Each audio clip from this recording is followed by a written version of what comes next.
But as Alan Watts once famously said, the intervals between the notes in music, the intervals between the notes are as important as the notes themselves. Thought I saw a baby hummingbird a few minutes ago, and I looked closely and it was just a big horsefly. There's this old story of how the Mahabharata, the Indian epic, the great Indian epic, there's two, Mahabharata and the Ramayana. Much like we have the Iliad and the Odyssey in the West, you have the Mahabharata and the Ramayana. In the Mahabharata, there's, well, for both, but for the Mahabharata, we have this story of the compiler of the Mahabharata. It's also the author, or compiler is a better word for it, of the Bhagavad Gita, the world's most famous poem, that we in the West, I always mention, we barely know about this poem, but that 30-minute dialogue that becomes the Bhagavad Gita is right in the middle of the Mahabharata. And the compiler of the Mahabharata, the one that took it from oral tradition and put it into a written text, is said to be the great sage Vyasa. And there's this story that you have Vyasa that wants to put it down into written word, and he gets Ganesha, the son of Shiva. Ganesha is the elephant-headed god, and this is a lowercase g, just symbolic. I think we have an episode, if you search for it, on the symbolism, the three-dimensional philosophy of this character of Ganesha with huge ears so that its primary function is to listen. Huge head because it's so wise, because it listens more than it speaks. Huge trunk because of a discerning intellect, can powerfully dismantle a tree from the ground or can pick up a tiny stone and anything and everything in between. Rides around on a little rat or a little mouse or rat. Some depictions are a little mouse, some depictions are a little rat, and that is his ego. It's still there, but he uses it. And it's tiny, but he uses it. He says this little vehicle, which is funny to imagine.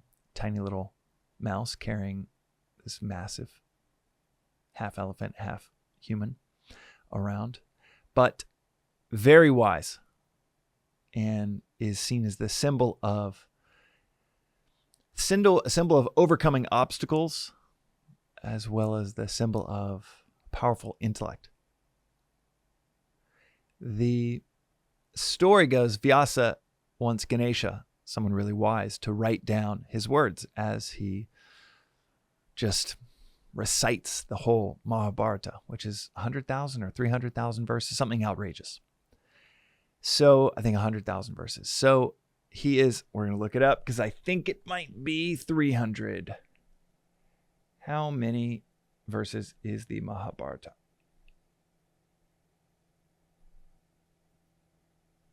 $100,000. Okay, so he's just spouting it off, and Ganesha says, yes, I will write it down. I'll write it for you, transcribe it for you on one condition. Once you start, you cannot stop.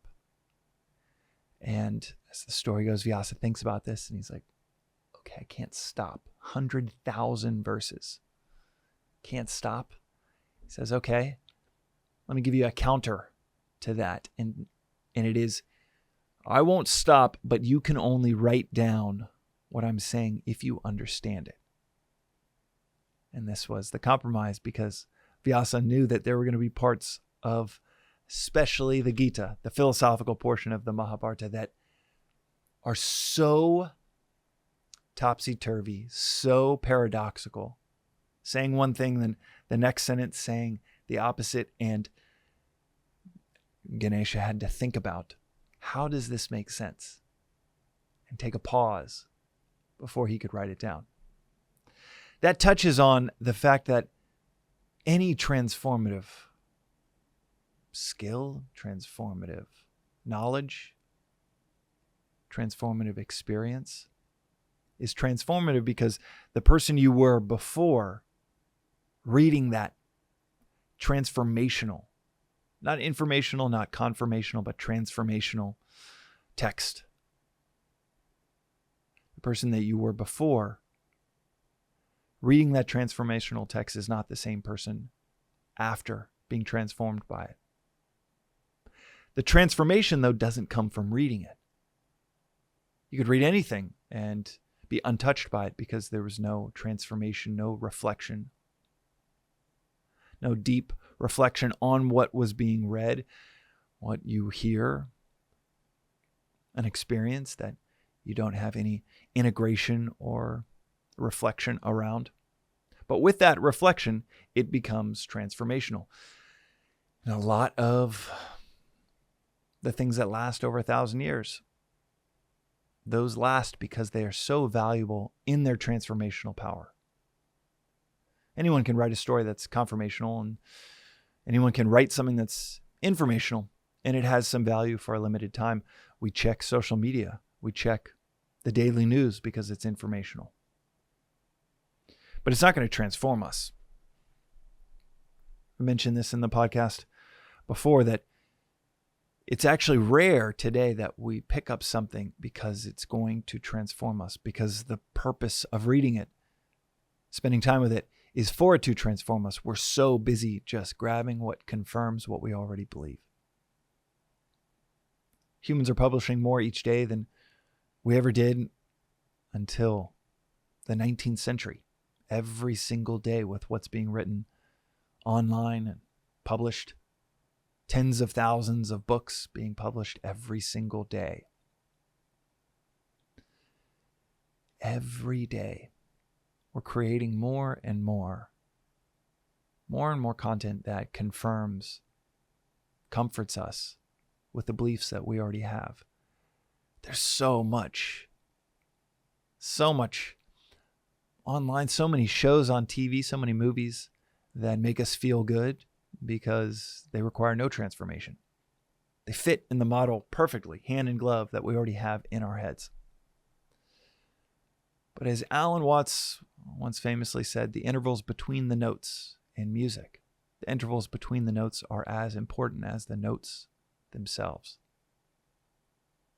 Imagine a song where all of the notes are played at once. That cacophony would be miserable to listen to. It's the pauses, the breaks, the beats between the notes that give the notes value. And when picking up something that's 1,000 years old, or when thinking about, as is said within this philosophy of Vedanta, if you can understand one verse of the Bhagavad Gita, you're instantly realized. You have Christ's words like, the kingdom of heaven is within you, or whosoever shall save his life will lose it, and whosoever will lose his life for my sake shall save it. That is so paradoxical. Swami quotes that line from Christ so often within the lectures at the ashram. It is so paradoxical. That is not a confirmational soundbite where you're like, yeah, I knew that. That's exactly what the world has told me 1,000 times. It's the exact opposite of what we're told 1,000 times by the world. How can you save your life by losing it? How can you lose your life by saving it? It's like a Rubik's Cube that requires time, space in between reading the next thing, digesting, pursuing that next piece of wisdom, space and time to digest it.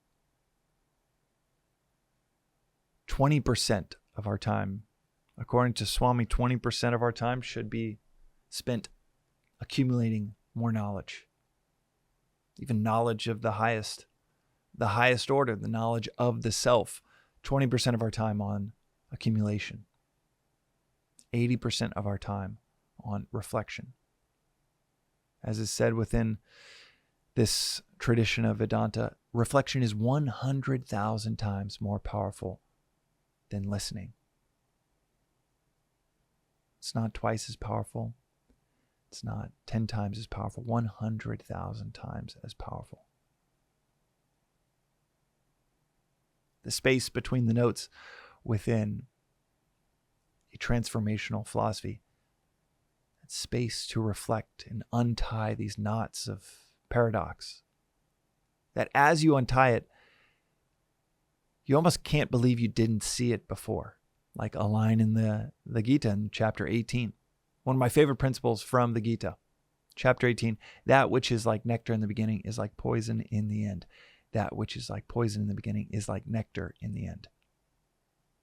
When I first heard that, I was like, what? I don't know about that. And I started to think, even just a few seconds into thinking, I remember feeling like, okay, that which is real sweet. Yeah, maybe that is poison in the end. And then it takes on a whole new dimension. Think about, okay, maybe the things that are really hard, uncomfortable, really difficult things might actually be the sweetest of them all. And these paradoxes, once you start to untie them, it's like that phrase that the mind stretched by a new idea cannot go back to its previous dimensions. Once the mind is stretched to make sense of, to make space for these paradoxical concepts, we give ourselves that time. It's like you can't go back. It's like the previous version of you has been shedded like snakeskin. And this has been proven out within learning an instrument, that taking even just 10 seconds of pausing in between learning the chords, let's say, of a song and piano,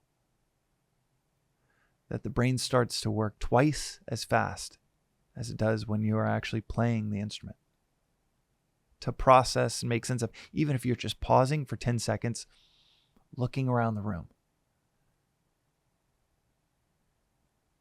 These pauses, this space that goes with our nature to work things out, to wonder, why has a principle like this lasted 2, 3, 4, 5,000 years? And I touch on the principle of reflection often within this podcast project because we are so conditioned. We're told 1,000 times in 1,000 ways during the course of our day in the modern world we live in that it is in the new. It is in more. It's in the next. We're rarely told something like reflection is 100,000 times more powerful than listening. And to round this out, this philosophy says the most powerful form of reflection is not sitting alone in your room quietly, although that is valuable, so valuable before the sun comes up. We're told that there is a form of reflection that's more powerful than even writing in that solitude and stillness of the early morning hours. Valuable for sure, but there is an even more valuable approach to reflection according to Vedanta, and that is in discussion with a group that is seeking truth together. Satsang, or the Buddhists call it a sangha, community in truth. Discussion with that community in truth. If you don't have that community, you can jump into the comments, ask any and all questions there. You can reflect on where a principle within different episodes might speak to you or speak to an experience you've had. You can jump into, a bunch of people write in DMs on Instagram to the Daily Vedantic. Love answering those. You can send in voice notes. And truth be told, I love replying in voice notes because it's a lot faster than typing it out. But what is sweet in the beginning is like poison in the end. When I do type it out, it ends up being probably more thoughtful. But if you don't have that, if you're like me for the first several years of pursuing this philosophical study, and you feel like you don't have someone to chat with, you don't have that type of reflection, make use of the modern miracle of the technological world we live in, and shoot me a note anytime. Maybe we'll even start a group thread with listeners where we can all, as Ram Dass would say, walk each other home. Repetition is power. That's why I will repeat certain principles within this podcast project over and over. One of those, if repetition is power, the repetition of the power of reflection might be the most powerful repetition that I could touch on over and over and over again within this project. So, that is today's reflection on the power of reflection and the value of the space between the notes. We'll see you next time on the Daily Vedantic.